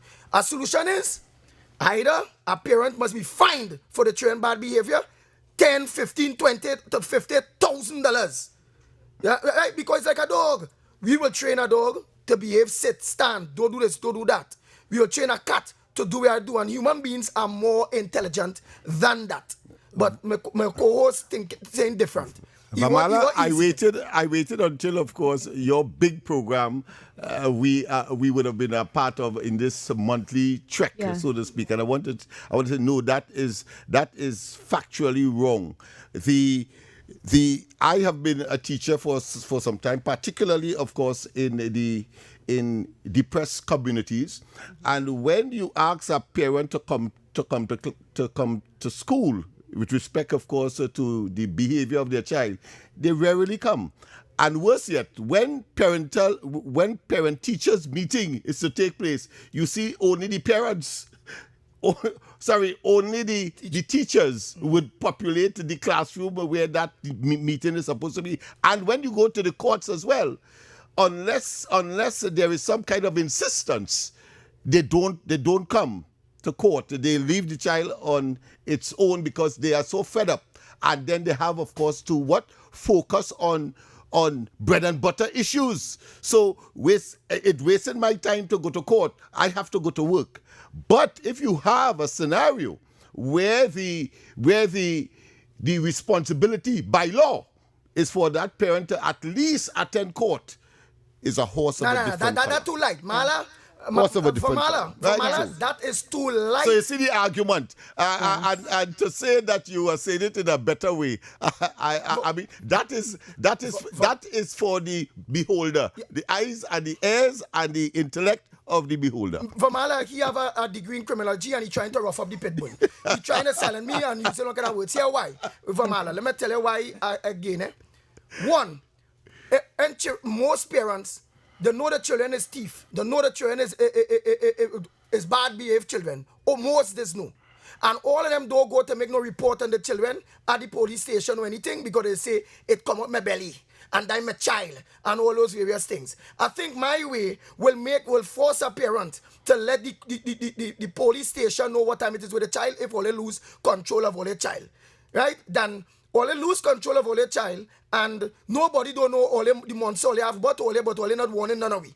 And I believe that all they responsible as the parent to let the authorities know the monsters that you all create, whether all they come from a good parenting background or not, you know, or whether it's peer pressure that put that child in that direction or not, you must be able to alert the authorities. And if you don't, because remember we'll have follow-ups, we will check to see with the schools, if it is the parent used to go PTA meetings and all those various things, Yes. if it is they used to like write back to the principal when the principal call on the parent to come to school, to come to the school and all those various things, and we can go on and on That's and right, on. gentlemen. Of course, Yes. nothing would prevent a parent from doing the same thing if they are made by law to attend court. Yes. But gentlemen, we look forward to you continuing this discussion. They are live on Talk City 91.1 FM right now. Thank you very much, gentlemen, for joining us. We look forward to the rest of your show. Have a great shift, and we'll link up with you again on Wednesday. Well, tomorrow we'll link up with another sister station, but for now we take a short break, and when we come back, we chat with Camino Realty International Limited. It's unfiltered, y'all. Unmatched. Unscripted. You're dressed for talk. This is The Link Up. This is The Link Up with Talk City 91.1 FM.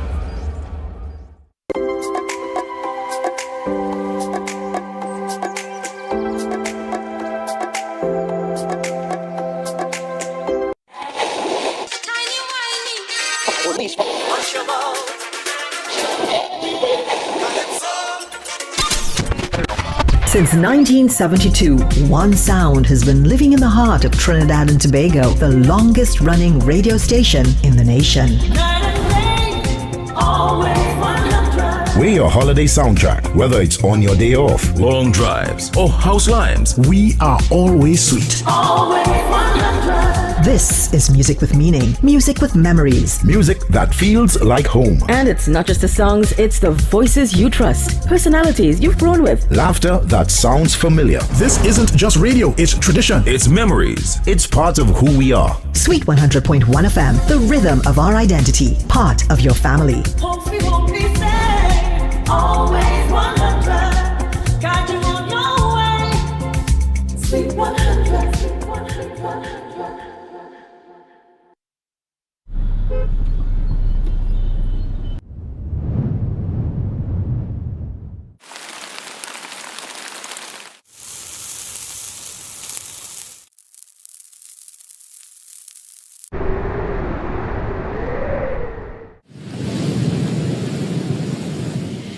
Whatever the skies bring, stay prepared with TTT Weather.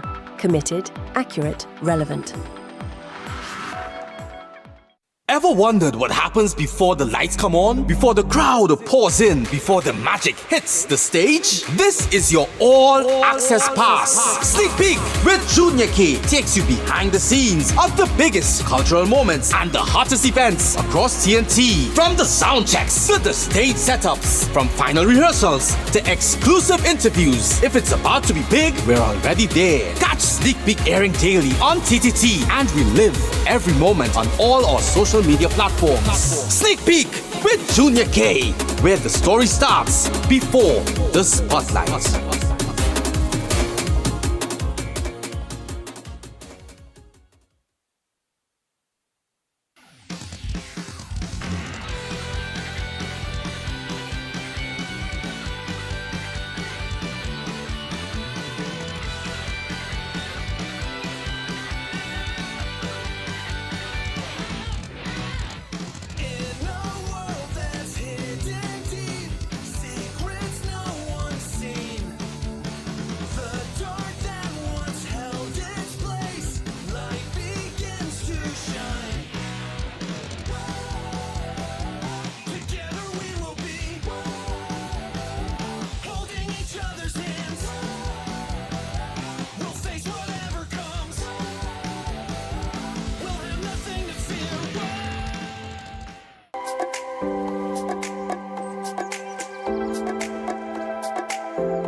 On Wednesday, as Camino Realty International Limited joins us to talk all about real estate. Well, Camino Realty International is a Caribbean-based real estate company offering a range of property services across the region.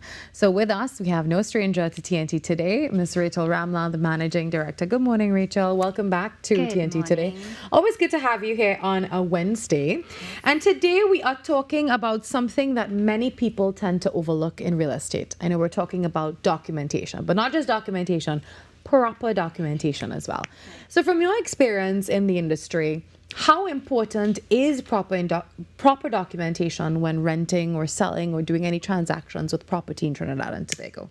That's a good question. So normally when we are listing a property for sale or rent, the two most important documents we ask for are a form of ID to obviously verify that the person you are speaking to is in fact the person, you want to make sure. Right. And secondly, we ask for a copy of the deed. Now, if you don't want to send us the deed, like a copy of it, that's fine. When we meet the person, we normally ask them to just see the physical deed because, again, you want to verify the person who you are transacting business with or listing property for is, in fact, the legal owner of said property. Yeah. Do you run into any challenges when you're trying to get the necessary documents from people? Yes. Okay. So, of course, the major challenge is, well, other real estate agents don't ask me for that, so I don't understand why Camino is asking for that. Okay. And my response and our agent's response to persons who say that is, you should be worried. You should be concerned that agents are not asking you to verify your documents because you never know. You know, you have scenarios where somebody can say they're the owner of a property, an agent might proceed to list the property, the agent proceeds to enter rental agreements with a tenant, they proceed to collect funds, and then let's say a few months down the line, somebody pops up and is like, why are you in my property? Yes. Because the person who said they were the owner is not the actual owner. So what exactly are those documents that you have to provide? So very basic in terms of listing, it's just the deed and the form of ID. And that's just the first step to verify ownership because we understand the real estate industry is saturated. So a lot of agents have the same property listed And like I said, not all of them will follow the same steps in asking for the documents to verify ownership. But it's as simple as that. It's just those two things are It's the just main those two things to start, yeah. And then when you actually start a transaction, then of course we ask for the documents. Then comes the WASA bill, the TNTech bill, know your customer form, your two forms of your additional form of ID, your proof of address. Those things come into play afterwards. Yeah. When a transaction is actually going on. Yeah, and you might have a situation where, as you said just now, someone actually listed or rented a property without being the actual legal owner. So what problems can that cause?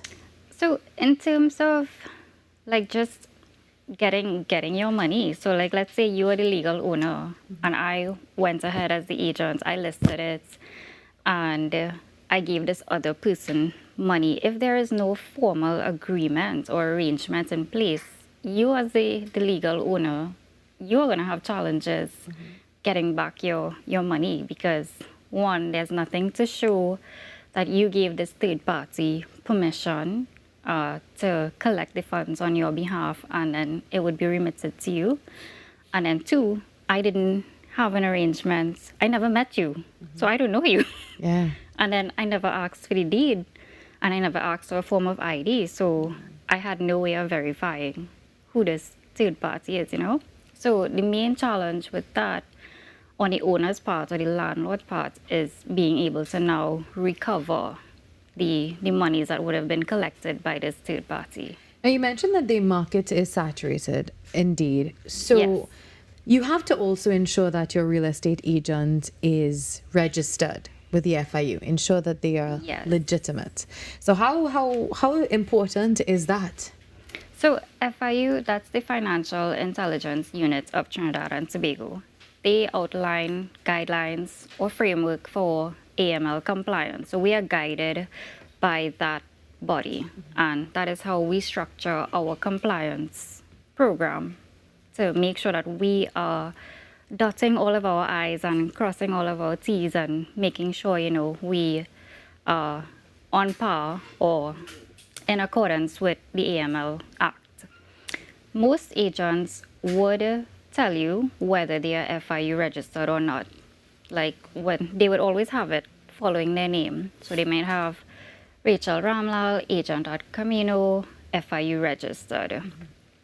Some agents and brokers are also part of AREA, which is the Association of Real Estate Executives or Real Estate Agents in Trinidad and Tobago. And again, that's a body of different persons in real estate and background, and they provide guidance, again, for agents, especially the new ones who coming into the market who may not know, like, how do I do this procedure or what documents are required for this particular type of transaction. They provide guidance as well as ongoing training throughout the year to help agents really build their knowledge on different aspects of real estate. So just to recap for anyone who may have missed it, what are the two crucial documents that you mentioned earlier? So to start, to verify ownership, you want to make sure you at least see the deed and a form of ID to make sure that you verify the person you are doing business with is actually the legal owner or has permission from the owner to transact business on their behalf. Well, their email address was listed for you on the screen as well. So you can send them any emails, any questions that you may have concerning all of this. So we look forward to next week's conversation. We can't wait to discuss more happening in the real estate market and, of course, Camino Realty International. Thank you very, very much, Rachel, for being here. We'll see you next week. Yes. All right, Camino Realty International joining us on Wednesdays.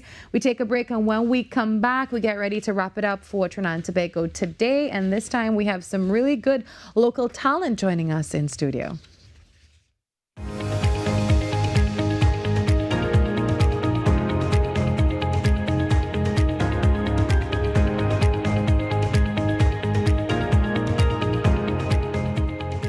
Zena James here with your weather. Another surge of Saharan dust is on the move, and from Wednesday into the end of the week, concentrations are forecast to increase to moderate levels. So if you are sensitive to atmospheric changes, exercise caution. Weather-wise, look out for sunny and hazy conditions to be occasionally interrupted by early morning to mid-afternoon showers, some of which could become heavy over western areas. Temperatures are forecast to remain warm around 31 degrees in Trinidad and 30 degrees in Tobago.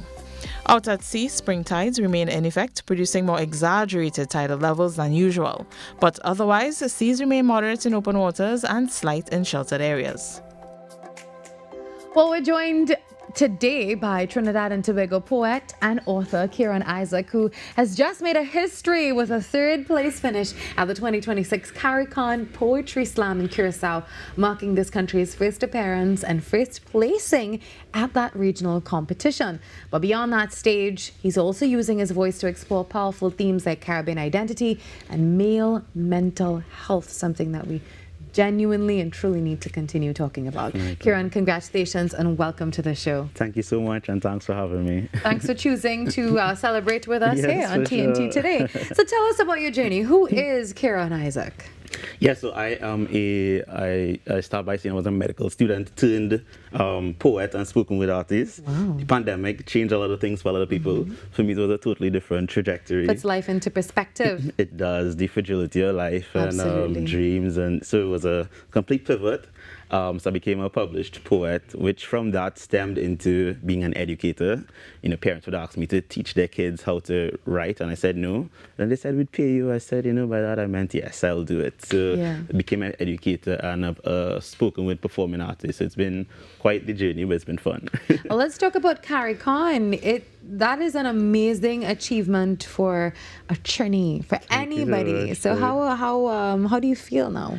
I feel amazing. It's incredible. It just feels great. It wasn't a placing for just Kieran Isaac. It's for Trinidad and Tobago. So that felt incredible. I felt like I was carrying the country with me. So I felt the energy, and it was just amazing to bring that back home for us. It's a historic moment, right? And that means a lot for Trinidad and Tobago. Yes. So what was the experience like to compete among poets in the Caribbean or across the Caribbean? And what stood out to you most about that competition? What's the most, and a lot of the poets were discussing this actually, is topics that you think are unique to your island. We all have similar challenges and issues.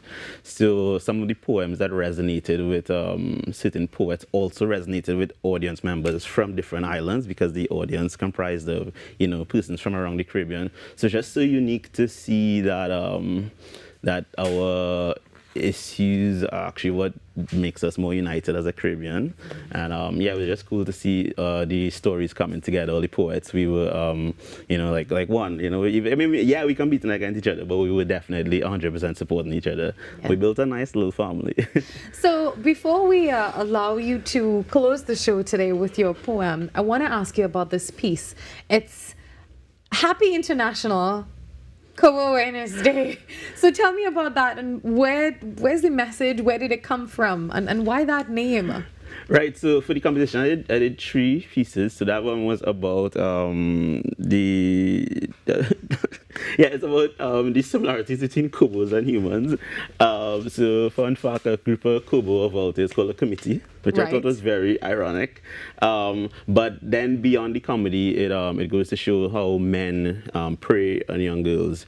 And even though we have people call the Kobo scavengers, I think that Kobo and volunteers have an integral role in the ecosystem. But people who prey on women, not so much. So I did that, and then there was the mental health piece and another one. Yeah. All right, Kieran, well, I know that you have that poem for us. What will you be performing for us today? Also today I'll be doing the mental health weather report. It's about male Caribbean mental health. We love that. Thank you for that. Well, this is where we say thank you so much for joining us on TNT today. Thank you to Kieran for closing the show for us, and thank you to everyone who was a part of it. Tomorrow, Tobago Thursday, we look forward to that. See you tomorrow, 6 to 8, and we do this all over again. Over to you, Kieran. Thank you. Good night. I'm your mental meteorologist, Kieran Isaac, and in tonight's forecast, one Creole male trapped in his own mental storm. Clouded thoughts gathering, anxieties percolating, imminent precipitation, which may lead to heavy torrential downpour, which may include lightning strikes of rage and flash floods of tears. The strong disturbances in his troubled sphere say mental health isn't real. It's a foreign made-up thing like unicorns. Yet still his internal battles rage like a tornado. The voices in his head cry louder than the winds surrounding him. Trapped in a tropical depression, his heat index is rising. Looking ahead, his forecast for the rest of the week looks bleak. Strong sighs coming in at 100 sighs per word uttered, panicked breaths, heavy dissociation tendencies, and lots of what the shh. As things continue to progress, his heat index is likely to rise with increased evaporation, which may lead to increased transpiration, which is lead in this tropical depression. We forecast to help these poor souls, but this soul didn't heed the warning. At category 1, he didn't heed the alarm. At category 2, he thought he was man enough to withstand it. At category 3, he started feeling the effects of the storm. At category 4, he was in over his head. And at category 5, he finds himself drowning and has to swim against the torrents to save his life.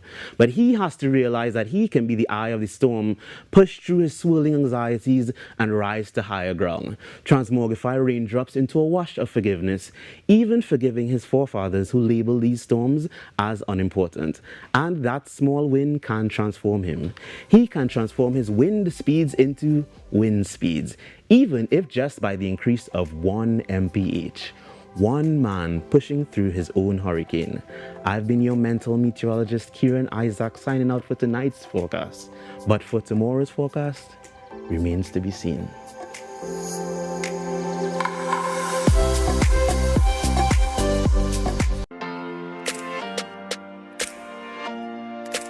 Hi, everybody. I am Leah. And I'm Dion. And we are The Duncans.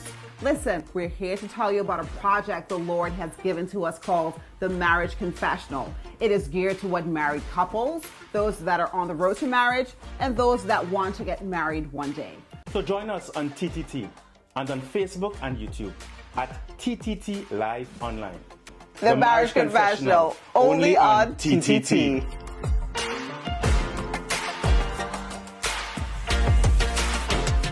It's that time of the year again, my friends. Feel it in the air. Football, football, football. It's back. Everyone's locked in. This is Richard Torpedo Thompson, and my Trinidad and Tobago people. I'll stay this straight. Fans make the game. Cheers, chants, passion. That's the heartbeat of football. There's only one 12th man that really brings the energy. That's Andre Errol Batiste on TTT. Every Thursday on TTT. Don't miss it. Hi everyone, I'm Marissa Benin. Coming up, Jamaica, here we come. These women of vision are on a mission. Ride the waves and savor the flavor, otherwise known as spending quality time in Antigua and Barbuda. Fun times, plus the food that sets St. Kitts and Nevis apart, all available under one roof. Cue the entertainment and the food. It's Chinese Spring Festival time.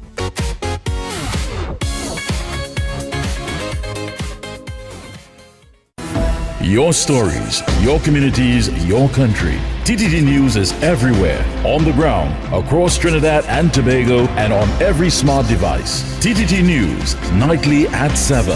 TTT News, committed, accurate, relevant.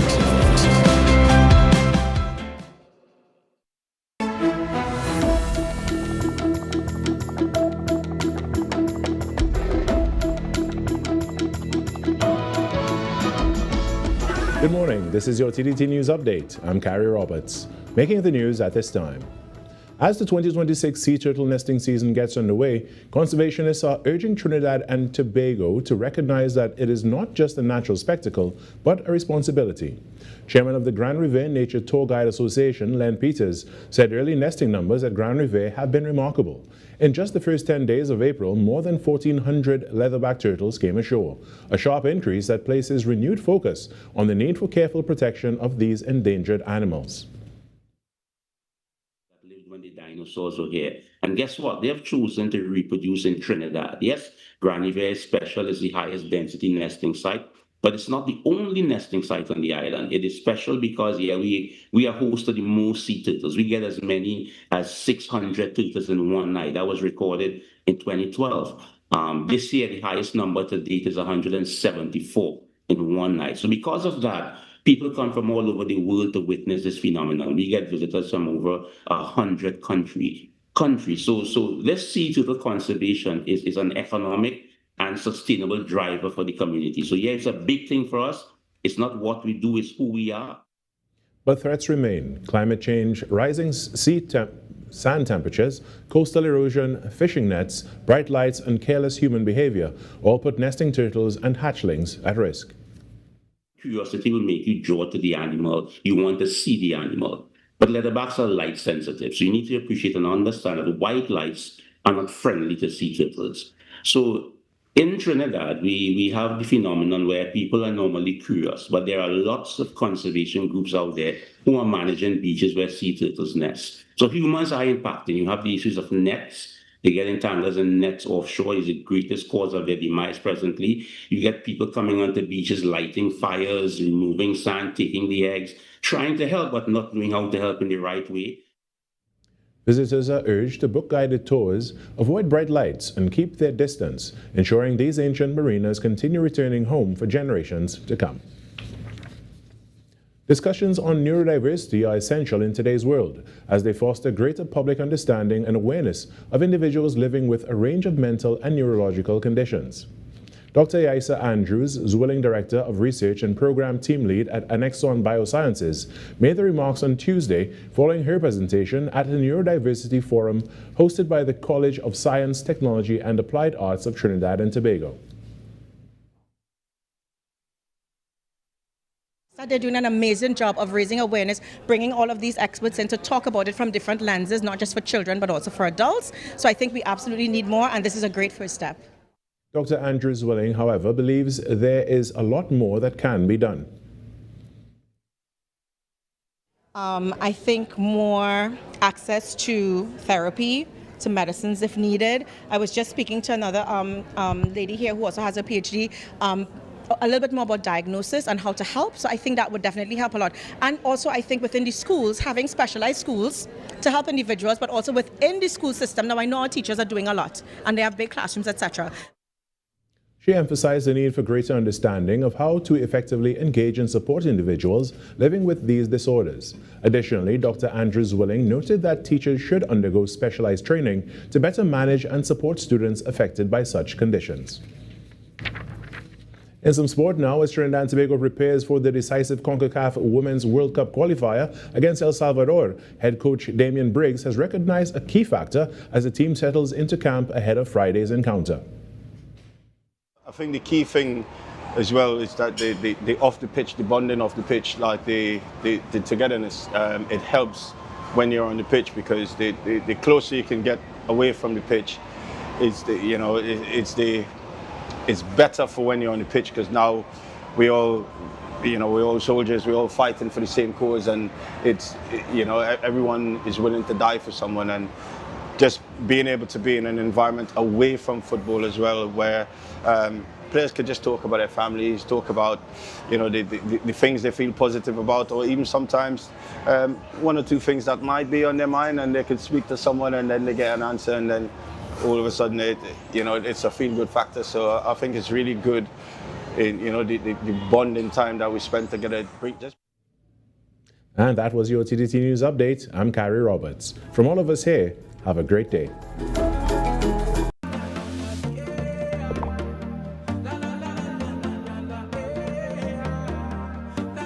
This is TTT.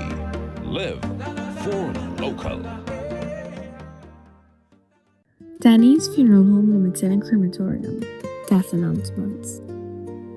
Following are today's death announcements. For further information, please contact Danny's Funeral Home Limited and Crematorium at telephone number 1-868-2